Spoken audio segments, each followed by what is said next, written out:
ஒரு நேரத்துல go back Modi அப்படின்னு இருந்த மக்களோட குரல் இன்னைக்கு மோடி மோடின்னு உற்சாகமா கத்துறது பல்லடத்துல நடந்த அரசியல் நிகழ்ச்சியில நம்மளால மோடியை எப்படி கட்டி பிடிச்சு தட்டி கொடுத்தாரோ அதேதான் இன்னைக்கு அண்ணாமலைக்கு நடந்திருக்குன்னு சொல்றாங்க. ஸ்டேட் பைனான்ஸ் ரிப்போர்ட் படி தமிழ்நாடோட மொத்தம் லோன் அவுட்ஸ்டாண்டிங் பாத்தீங்கன்னா 8.3 lakh crore இருக்கு. இது இந்த பாத யாத்திரைக்கு அண்ணாமலைக்கு முக்கியமா ரெண்டு நோக்கம் இருந்தது. ஒண்ணு, மோடியோட ஸ்கீம்ஸை மக்கள் மத்தியில கொண்டு போய் சேர்க்கணும். ரெண்டாவது, டிஎம்கேவோட கரப்ஷன், அதாவது ஊழலை வெளியே கொண்டு. இப்படி நல்லா போயிட்டு இருந்த அண்ணாமலையோட வாழ்க்கையில 2015 ஒரு பெரிய திருப்பம் நடக்குது. ஒரு 19 வயசு காலேஜ் படிக்கிற பொண்ணு மர்ம நபர்கள் கடத்தி ரேப் பண்ணி கழுத்தை நெரிச்சு கொண்டு அண்ணாமலை அவர்களுக்கு ஒரு ஸ்பிரிச்சுவல் யாத்ரா, அதாவது ஒரு ஆன்மீக பயணத்துக்கான வாய்ப்பு கிடைக்குது. இந்த கைலாஷ் மான்சரோவர் யாத்ரா, இந்த 70 நாள் பயணம் தான் தன்னோட ஒட்டுமொத்த குழப்பத்துக்கும் ஒரு தெளிவான முடிவு எடுக்க வச்சதுன்னு சொல்றாரு.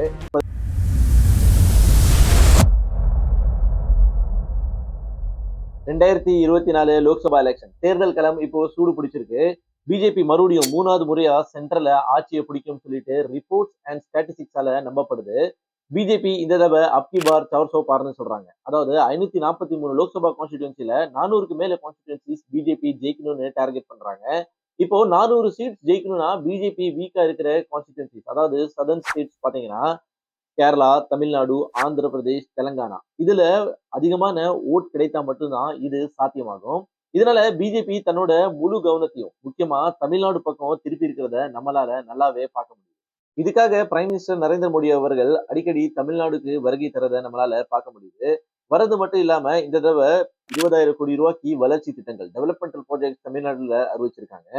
செங்கோல் புது பார்லிமெண்ட்ல வச்சு தமிழர்களோட பாரம்பரியத்துக்கு முக்கியத்துவம் கொடுக்கறதாகட்டும், மேடையில நின்று திருக்குறள் சொல்லி தமிழை போட்டுறதாகட்டும், அது மட்டும் இல்ல அயோத்தியா கோயில் திறப்புக்கு முன்னால ராமேஸ்வரம் வந்து போயிட்டு பிராண பிரதிஷ்டா பண்ண விஷயமாகட்டும், இது எல்லாமே தமிழ்நாட்டுக்கு எந்த அளவுக்கு இம்பார்ட்டன்ஸ் பிஜேபி கவர்மெண்ட் கொடுக்குறாங்கன்னு காமிக்குது.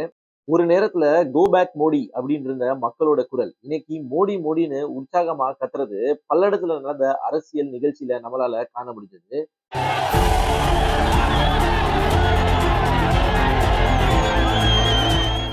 आज जहां भी मेरी नजर पहुंच रही है, लोग ही लोग नजर आ रहे हैं। ऐसा लग रहा है जैसे मानो केसरिया समंदर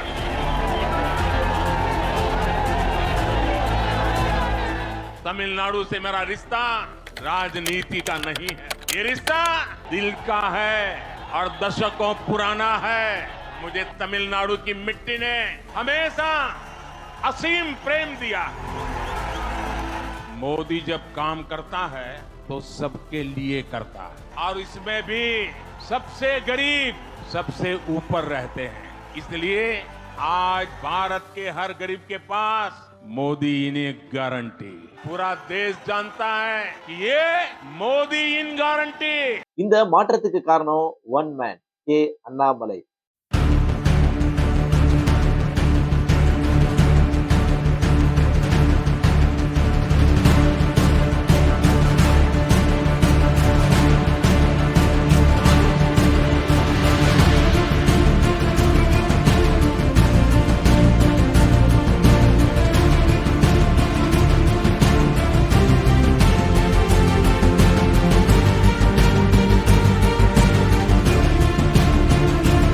ஆமாங்க, தன்னோட துணிச்சலான பேச்சு தமிழ்நாடு யங்ஸ்டர்ஸ் மத்தியில இன்னைக்கு பெரிய தாக்கத்தை ஏற்படுத்தி ரியல் லைஃப் இன்ஸ்பிரேஷனா இருக்கிறாரு கே அண்ணாமலை. மக்கள் குரலா மாறும் கே அண்ணாமலை ஒரு ஐஏஎம் கிராஜுவேட் மற்றும் எக்ஸ் ஐபிஎஸ் ஆபீஸா இருந்தவர். 50 வருஷத்துக்கு மேல இன்னைக்கு திராவிட கட்சிகள் தான் தமிழ்நாட்டை ஆண்டிருக்கு. இந்த திராவிட கட்சிகள் முக்கியமா திமுகவோட anti Hindi and anti Hindutva அரசியலுக்கு மாறாக ஒரு புது மாற்று அரசியல் பேசி தமிழ்நாடு மக்களோட நம்பிக்கை மற்றும் கவனத்தை பெற்றிருக்காரு கே அண்ணாமலை. வாங்க இன்னைக்கு வீடியோல அண்ணாமலையோட வாழ்க்கை மற்றும் அரசியல் பயணத்தை தி ரைஸ் ஆஃப் கே அண்ணாமலையில பார்க்கலாம்.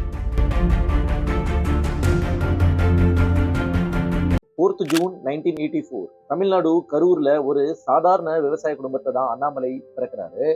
தன்னோட கிராமத்துல இருந்து போன முதல் பட்டதாரி அண்ணாமலை தான் சொல்லப்படுது. Annamalai PSG tech college of கோயம்புத்தூர்ல தன்னோட மெக்கானிக்கல் இன்ஜினியரிங் பண்றாரு. இதுக்கப்புறம் மாஸ்டர்ஸ் பண்ணணும்னு முடிவெடுக்கிறாரு. இதுக்காக அவருக்கு இந்தியாவோட டாப் மேனேஜ்மெண்ட் இன்ஸ்டியூட் ஐஏஎம் லக்னோல சீட் கிடைக்குது. உத்தரப்பிரதேஷ்ல மாஸ்டர் இன் பிசினஸ் அட்மினிஸ்ட்ரேஷன் பண்ணிட்டு இருக்காரு. இந்த சமயங்கள்ல பாத்தீங்கன்னா அண்ணாமலைக்கு இந்த சோசியல் சர்வீஸ்ல நிறைய ஆர்வங்கள் இருக்கிறதுனால ஐஎம் லக்னோல படிச்சுட்டு இருக்கிறப்பவே பில் அண்ட் மெலிண்டா ஃபவுண்டேஷன்ல ஹெல்த் அண்ட் சானிடேஷன் ப்ரொஜெக்ட்ஸ்ல தன்னோட சோஷியல் சர்வீஸ் பண்றாரு. இந்த சமயங்கள்ல மக்களோட நிறைய கனெக்ட் ஆகிறதுக்கு வாய்ப்புகள் கிடைக்குது. உத்தரப்பிரதேஷ் இன்னைக்கு என்னதான் one of the fastest growing எக்கனாமியா இருந்தாலும் 10 வருஷத்துக்கு முன்னால உத்தரப்பிரதேஷ் பாத்தீங்கன்னா எக்கனாமிக்கலி ரொம்ப பேக்வர்டான ஒரு ஸ்டேட்டா தான் இருந்தது. இந்த சமயங்கள்ல சோஷியல் சர்வீஸ் பண்றப்ப மக்களோட நிறைய கனெக்ட் ஆகுறாரு அண்ணாமலை. அப்போ என்ன கவனிக்கிறாருன்னா, மக்களோட வறுமை எந்த அளவுக்கு இருக்கு, அது மட்டும் இல்ல மக்கள் பாத்தீங்கன்னா ஒரு சின்ன தொகை 100 ரூபா 500 ரூபாய்க்காக எந்த அளவுக்கு பெரிய கிரைம்ஸ்ல ஈடுபடுறாங்க. இந்த சின்ன தொகைக்காக கிரைம்ஸ்ல ஈடுபடுறது அண்ணாமலையோட லைஃப்ல ஒரு பெரிய தாக்கத்தை ஏற்படுத்துது. இந்த தாக்கம் அவரு நினைச்சிருந்தா அன்னைக்கு ஐஎம் லக்னோவில் MBA முடிச்சுட்டு அவரு ஒரு கார்பரேட் கம்பெனி வேலைக்கு போயிருந்தான். ஆனா ஒரு கார்பரேட் வேலையோட இந்த மாதிரி மக்களோட கனெக்டடா இருக்கிறது தான் அண்ணாமலைக்கு ரொம்பவே ஆர்வமா இருந்தது. இதனால அவரு ஒரு கார்பரேட் வேலைக்கு போறதுக்கு பதிலா UPSC எக்ஸாம்ஸ் கொடுக்கலான்னு முடிவு பண்றாரு. அண்ணாமலை ஒரு IAS ஆபீசர் ஆகணும்னு சொல்லிட்டு தான் 2010 UPSC எக்ஸாம்ஸ்க்கான தேர்வு எழுதுறாரு.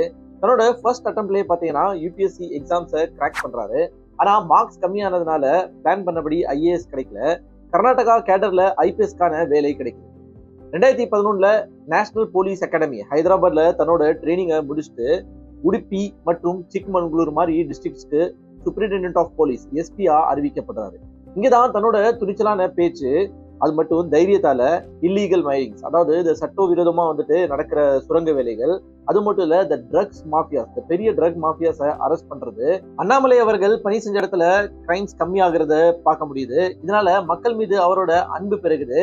மக்கள் அவரை சிங்கம் ஆஃப் பெங்களூர்னு அழைக்கிறாங்க. கிரைம்ஸை கம்மி பண்ணது மட்டும் இல்லாம அண்ணாமலை அவர்கள் ஏழை மக்களுக்கு உதவுறது, பிளட் டொனேஷன் கேம்ப் நடத்துறது, போலீஸ் பப்ளிக் ஸ்கூல் நடத்தி ஏழை குழந்தைங்களை படிக்க வைக்கிறது, இது எல்லாமே ஊர் மக்கள் மத்தியில அண்ணாமலை மீது ஒரு பெரிய அன்பையும் மரியாதையும் கொண்டு வருது. எந்த அளவுக்கு அவங்க அண்ணாமலையை நம்புறாங்கன்னா, அண்ணாமலைக்கு ஒருவேளை டிரான்ஸ்பர் கிடைச்சதுன்னா ஊர் மக்கள் வீதியில அண்ணாமலைக்கு டிரான்ஸ்பர் கிடைக்க கூடாதுன்னு போராடுற அளவுக்கு அண்ணாமலை மீது அன்பு வச்சிருக்காங்க. இப்படி நல்லா போயிட்டு இருந்த அண்ணாமலையோட வாழ்க்கையில 2015 ஒரு பெரிய திருப்பம் நடக்குது. ஒரு 19 வயசு காலேஜ் படிக்கிற பொண்ணு மர்ம நபர்கள் கடத்தி ரேப் பண்ணி கழுத்தை நெரிச்சு கொண்டுறாங்க. என்னதான் கொலை பண்ணவங்களை அண்ணாமலை பிடிச்சி சட்டத்துக்கு முன்னால நிறுத்தினாலுமே அந்த பெண்ணோட தாய் அண்ணாமலை கிட்ட இனிமே என் பொண்ணு திரும்ப வராதுன்னு சொல்லி அழுதது அண்ணாமலையோட மனசுல பெரிய தாக்கத்தை ஏற்படுத்துது. என்னதான் நம்ம ஒரு IPS ஆபீசரா இருந்து கூட அந்த கண் கலங்கி நிற்கும் தாய்க்கு நம்ம ஒரு தீர்வு கொடுக்க முடியலன்னு நினைச்சாரு. இதனால அந்த கிராமத்துல பப்ளிக் எக்ஸாம்ல முதல் வரும் மாணவிக்கு பாத்தீங்கன்னா 10,000 ரூபாய் ஸ்காலர்ஷிப் இறந்த பொண்ணு பேர்லயே அறிவிக்கிறாரு. இந்த மாதிரி பல நல்ல திட்டங்கள் அறிவிச்சாலுமே அண்ணாமலைக்கு இந்த மரணம் பாத்தீங்கன்னா ஒரு பெரிய தாக்கத்தை ஏற்படுத்திக்கிட்டே இருந்தது. அவருக்குள்ள பல கேள்விகள் எழும்பிட்டே இருந்தது. எதனால இந்த மரணம் நடந்துச்சு, இதை நம்ம எப்படி தவிர்த்திருக்கலாம் அப்படின்னு நினைச்சிட்டு இருக்கிறப்ப அண்ணாமலை என்ன யோசிக்கிறாருன்னா, இது நம்ம ஒரு IPS ஆபீசரா இருந்தா மட்டும் நடக்காது, நம்ம இந்த சிஸ்டம்ஸ்ல மாத்தி எழுதுற ஒரு பெரிய இடத்துல இருக்கணும்னு நம்புறாரு. அண்ணாமலை வி த ரீடர்ஸ் சொல்லி ஒரு ஃபவுண்டேஷன் நடத்திட்டு வர்றாரு.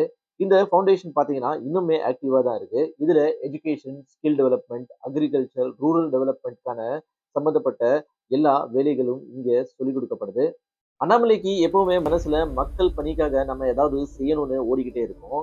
என்னதான் IPS ஆபீசர் வேலையை விட்டுட்டு நம்ம அரசியல்ல இறங்கலான்னு முடிவெடுத்தா கூட தன்னோட 3 வயசு பையன், மனைவி, குடும்ப சூழ்நிலை இந்த போலீஸ் ஆபீசர்ல வர்ற சம்பளத்தை நம்பி இருக்கிறதுனால அவரோட ஒரு தெளிவான முடிவு எடுக்கவே முடியல. ஒரு குழப்பத்திலேயே இருக்காரு. 2018 அண்ணாமலை அவர்களுக்கு ஒரு ஸ்பிரிச்சுவல் யாத்ரா, அதாவது ஒரு ஆன்மீக பயணத்துக்கான வாய்ப்பு கிடைக்குது. இந்த கைலாஷ் மான்சரோவர் யாத்ரா, இந்த 70 நாள் பயணம் தான் தன்னோட ஒட்டுமொத்த குழப்பத்துக்கும் ஒரு தெளிவான முடிவு எடுக்க வச்சதுன்னு சொல்றாரு. இந்த பயணம் முடிஞ்சு வந்ததுக்கு அப்புறம் 2019 அண்ணாமலை தன்னோட IPS ஆபீசர் வேலையை ரெசிக்னேஷன் கொடுக்குறாரு. பிஜேபியோட ஐடியாலஜி அப்புறம் மோடியோட சிந்தனை ஒத்து போனதுனால பிஜேபி ஜாயின் பண்றாரு. பிஜேபியில சேர்ந்து 11 மாசத்துல, அதாவது வெறும் 11 மந்த்ஸ் அரசியல் எக்ஸ்பீரியன்ஸோட பிஜேபியோட தமிழ்நாடு பிரசிடென்டா இவர் அறிவிக்கப்படுறாரு. வாங்க இப்போ அண்ணாமலையோட அரசியல் பயணத்தை பார்க்கலாம்.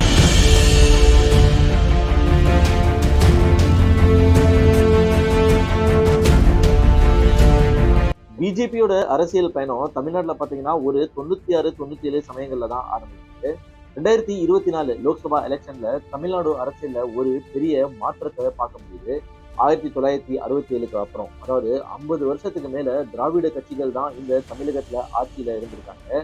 மக்களோட கூட்டம் மற்றும் மக்கள் சிந்தனை ஒரு தேசிய கட்சி, அதாவது பிஜேபி மீது ஒரு பாசிட்டிவ் வைப்ஸ் முதல் முறையா பார்க்க முடியுது. இது ஓட்டா மாறுமான்னு நம்ம காத்திருந்து தான் பார்க்கணும். ஆனா 2019ல வெறும் 3% ஓட் ஷேர் வாங்கின பிஜேபி இன்னைக்கு ரிப்போர்ட்ஸ் என்ன சொல்றாங்கன்னா, ஏஐடிஎம்கேட இப்போ அலைன்ஸ் பாத்தீங்கன்னா பிஜேபி பிரேக் பண்ணிட்டாங்க. ஏஐடிஎம்கே இதுக்கு காரணம் அண்ணாமலைன்னு சொன்னா கூட பிஜேபியோட டாப் லீடர்ஸ் இதை கண்டுக்கிறவே இல்லை. ஏன்னா அவங்களுக்கு அண்ணாமலை மீது அவ்வளவு நம்பிக்கை இருக்கு. இன்னைக்கு ரிப்போர்ட்ஸ் என்ன சொல்றாங்கன்னா, பிஜேபி இந்த 2024 லோக்சபா எலெக்ஷன்ல 15%க்கு மேல ஓட் ஷேர் பிஜேபிக்கு கிடைக்க வாய்ப்பு இருக்குன்னு நம்பப்படுது. இன்னைக்கு அண்ணாமலை தலைமையில தமிழ்நாடு பிஜேபியோட வளர்ச்சியை பார்த்து மற்ற கட்சிகள்லாம் ஆடி போயிருக்காங்கன்னு தான் சொல்லணும். இந்த மாற்றம் பல்லடத்துல அண்ணாமலையோட என் மண் என் மக்கள் பாதர யாத்திரைக்கான நிறைவு நாள்ல பாத்தீங்கன்னா வந்த கூட்டம், மோடி மோடின்னு மக்களோட அந்த சத்தம், மோடி அண்ணாமலையோட கெமிஸ்ட்ரி. இந்த சம்பவம் பாத்தீங்கன்னா வாஜ்பாய் மோடிய எப்படி கட்டி பிடிச்சு தட்டி கொடுத்தாரோ அதே தான் இன்னைக்கு அண்ணாமலைக்கு நடந்திருக்குன்னு சொல்றாங்க. பிஜேபி அண்ணாமலைய ஒரு தமிழ்நாடுவோட பிஜேபி லீடரா மட்டும் இன்னைக்கு பாக்குறது இல்ல, அவரை ஒரு தேசிய லீடர் அளவுக்கு அண்ணாமலைய பாக்குறாங்கன்னு தான் சொல்லணும். தமிழகத்துல மக்களோட இந்த மாற்றத்துக்கு காரணம் அண்ணாமலை 7 மாசம் 234 தொகுதியிலையும் வெற்றிகரமா நடந்து முடிஞ்ச என் மண் என் மக்கள் பாத யாத்திரை.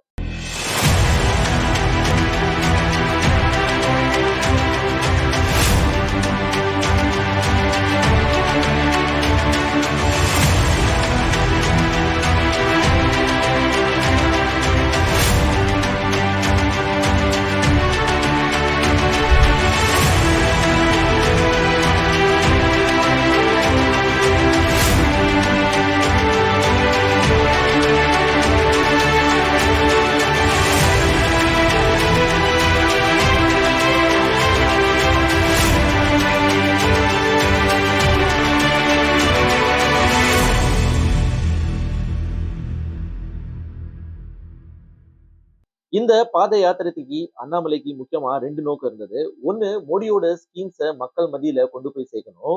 2வது, டிஎம்கேவோட கரப்ஷன்ஸ், அதாவது ஊழலை வெளியே கொண்டு வரணும். இது 2லயுமே அண்ணாமலை வெற்றி பெற்றாரான்னு கேட்டீங்களா, கண்டிப்பா வெற்றி பெற்றாருன்னு தான் சொல்லணும். ஒரு பக்கம் கோ பேக் மோடின்னு இருந்த மக்களோட குரல் இன்னைக்கு மோடி மோடின்னு மோடிய வரவேற்கிறது நம்ம பார்க்க முடியுது. இன்னொரு பக்கம் பாத்தீங்கன்னா டிஎம்கேவோட 2 சீனியர் மினிஸ்டர் கே பொன்முடி அவர்கள் சொத்து குவிப்பு வழக்குல கேஸ்ல இன்னைக்கு அரெஸ்ட் பண்ணப்பட்டிருக்காரு. அது மட்டும் இல்ல, செந்தில் பாலாஜி அவர்கள் வேலைக்கு பணம் வாங்கின ஊழல் கேஸ்ல பெயில் வாங்க முடியாம இன்னைக்கு ஜெயில அடப்பட்டு இருக்காரு. இன்னைக்கு மீடியா பலம் மொத்தமும் டிஎம்கே கிட்ட இருந்தாலுமே அண்ணாமலையோட வளர்ச்சி இன்னைக்கு ஊடகங்கள்ல பார்க்க முடியுது. டிஎம்கேவோட ஆன்டி ஹிந்தி மற்றும் ஆன்டி ஹிந்துத்வா பொலிட்டிக்ஸ், இத நான் சொல்லலைங்க, ஒரு ஊடகத்துல, அதாவது நேஷனல் மீடியால டிஎம்கேவோட ஸ்போர்ட்ஸ் பர்சன் சொல்லியிருக்காங்க, நீங்களே கேளுங்க. That the AIADMK is a very stable political party of Tamil Nadu. How is that going to benefit BJP is the question.